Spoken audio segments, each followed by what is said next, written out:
What if we pair a mainstream Ryzen 5 7600X CPU with a high-end RTX 5080 graphics card? Is it a total disaster or a decent combo? Let's find out. Oh, and by the way, excuse the scuffed setup. Unfortunately, the 5080 is just too big to fit into this PC case, so this will have to do. I'm using a PCIe 5.0 riser cable to connect it, so there are no bottlenecks, everything works well. And if you're interested in any of the products featured in this video, you can find them on Amazon at the links in the description below. This part of the video is sponsored by Salad. Got a powerful NVIDIA GPU like the RTX 4080, 4090 or anything from the 3060 and up? Don't let it sit idle. Put it to work with Salad, a compute sharing app that harnesses your PC's power while you're away, tackling real-world tasks like AI processing and 3D rendering. In return, you earn Salad balance that you can use on PayPal, Amazon or gaming gear. No crypto wallets needed. Setting up is a breeze. Just download Salad, run it while your PC is idle and start earning. No complicated setup, no headaches. Ready to see what your GPU can do? Grab Salad now using the link in the description below and start making your hardware work for you.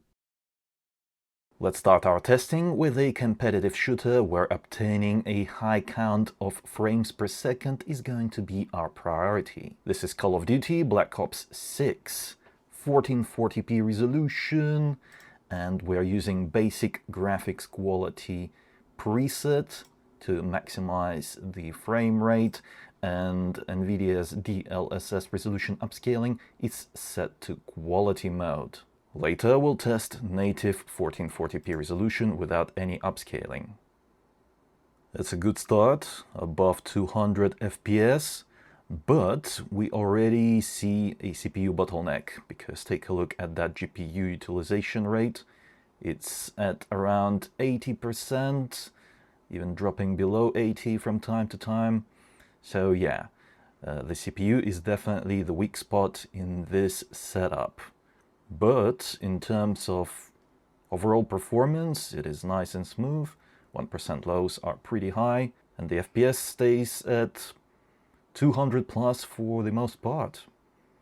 So yeah, I think this is a pretty nice experience. Here are the results. Average FPS 232, 1% lows 186, and yeah, as expected, CPU 99% bottleneck, GPU 1% bottleneck. And here is the system specifications. If you're playing competitive games at high frame rates, then the 7600X CPU is not for you. You should get a faster, better CPU. But if competitive games are just an afterthought for you and you play them occasionally and casually, then this is still a nice, pleasant, smooth experience. Let's turn off upscaling and we'll use NVIDIA's DLAA for native 1440p resolution.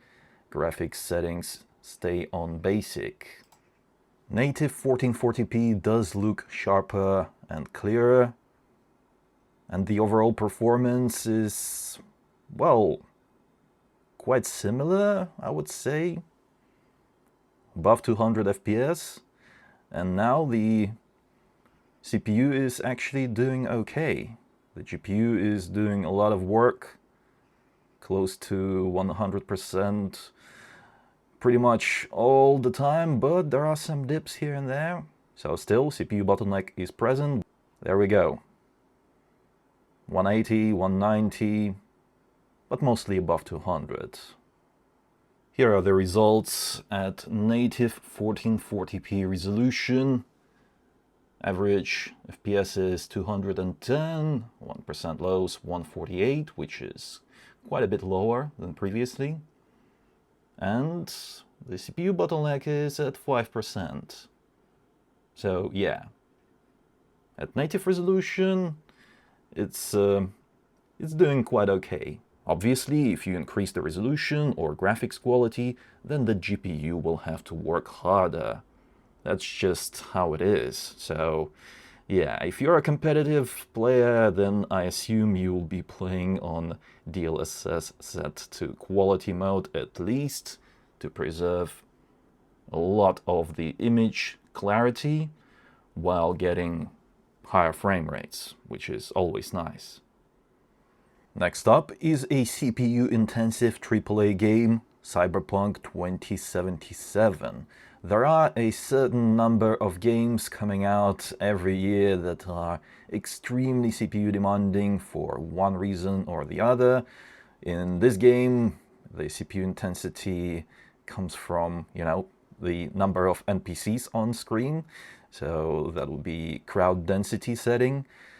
You can adjust it in this game. However, in some games, dialing down a CPU intensive feature is just not an option. We are at 1440p resolution. We'll use high graphics quality preset and DLSS set to quality mode for the best experience, highest FPS.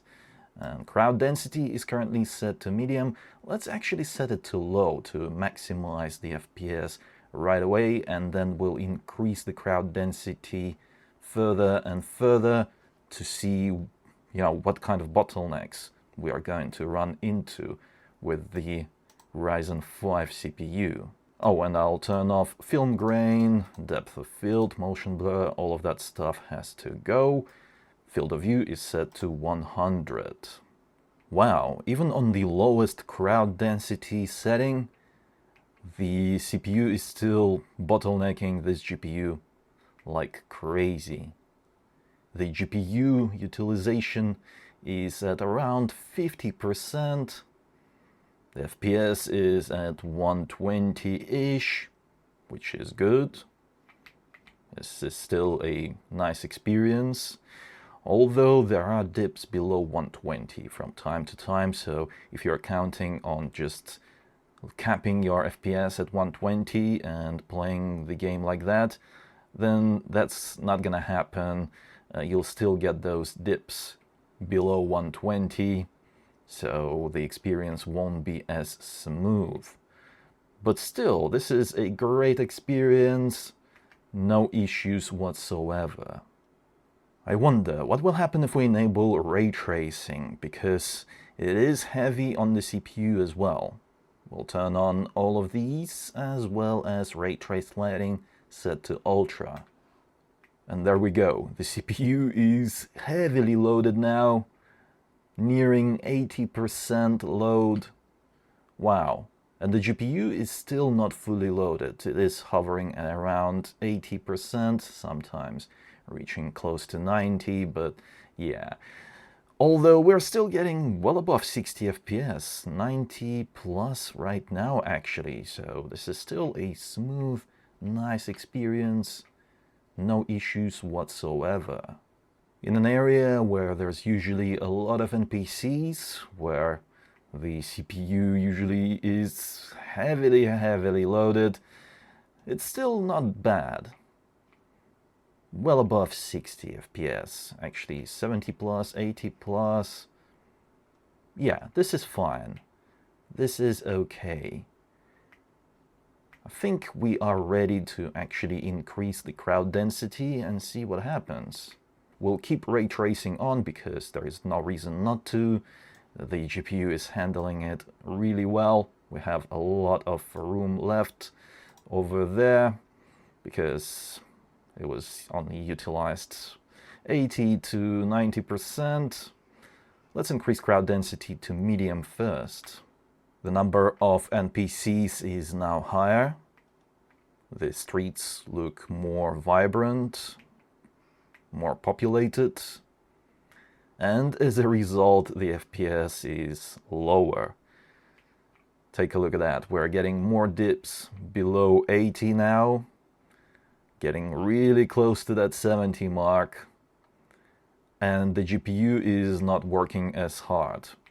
By the way, the CPU doesn't have to be 100% loaded to exhibit bottlenecking, and we see it in this particular case right here. The CPU indeed is working quite hard, 80 to 90% utilization, but still, there is a little bit of room left on the CPU and it's not being fully utilized. Anyway, let's max out the crowd density. We'll set it to high now to increase the number of NPCs to the absolute maximum. There's a lot more NPCs on the screen right now, and as you can see, we're dropping well below 70 FPS, 60 plus actually. That's the number I see on the screen for the most part. 61 FPS was the lowest number I've seen so far. So yeah, the Ryzen 5 7600X is holding back the RTX 5080 by quite a lot in CPU intensive games, as you can see right here. And 1% lows aren't actually great. They were below 50 FPS just then. So yeah, it could be better, but the overall experience is still acceptable and fairly smooth. I mean, if I had to turn off the FPS counter and just play the game like this, there is no issue. It looks nice, feels good. If buying the Ryzen 5 CPU is the only way you can stretch your budget to afford the RTX 5080 instead of the 5070 Ti, for example, then I think it might be worth it. But if you can afford to spend a little bit more on a faster, better CPU, then it's definitely worth it for cases like this one here. That said, not every game is CPU intensive. Let's take a look at one of the latest titles, Kingdom Come Deliverance 2. 1440p resolution, ultra graphics quality preset, FOV is set to 100, and DLSS is set to quality mode. Alright, well above 120 FPS right now. Unfortunately, even in this game, the CPU is holding back the GPU by quite a lot. Simply because the RTX 5080 can produce a lot more frames and the Ryzen 5 7600X just can't handle that. That is unfortunate. 105, 115 FPS, so we can't even reach a consistent 120 FPS experience with this CPU in pretty much any modern AAA game. And that is unfortunate, because 120 FPS is a very nice experience. And, you know, if you're buying the RTX 5080 for $1,000 plus, then I'm guessing that you kind of are expecting that kind of experience. I know that I am, if I'm spending that much money. 120 FPS is what I want. Of course I can settle for 90, but 120 is the ultimate goal. Let's see what happens at native 1440p resolution. We'll select DLSS for native AA. Graphics quality stays on ultra.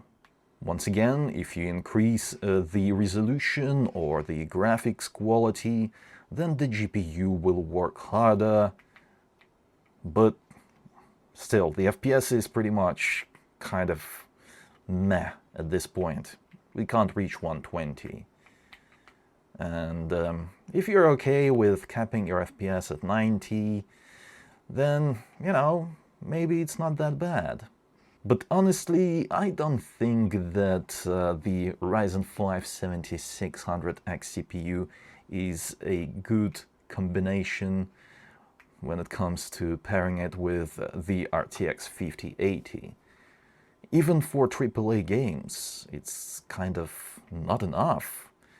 Of course, it's not a horrible experience. You still get 60 plus FPS in CPU intensive titles and well above 90 FPS in other games.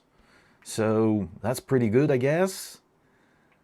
But, you know, you're leaving a lot of GPU power on the table in some cases.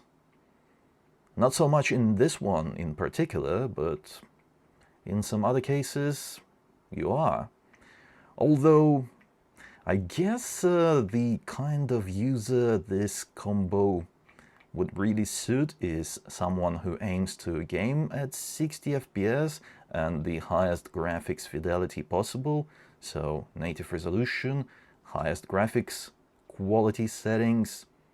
Then yeah, this combo makes total sense if that saves you some money or allows you to actually buy the RTX 5080.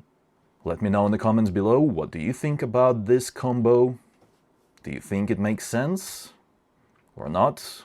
Let me know. Also, if you enjoyed this video or found it helpful, don't forget to reward my work with a like. It helps out a lot and I appreciate it. Furthermore, subscribe for more videos like this if you haven't already. And if you're interested in any of the products featured in this video, you can find them on Amazon at the links in the description below. It was I, Vadim. Until next time.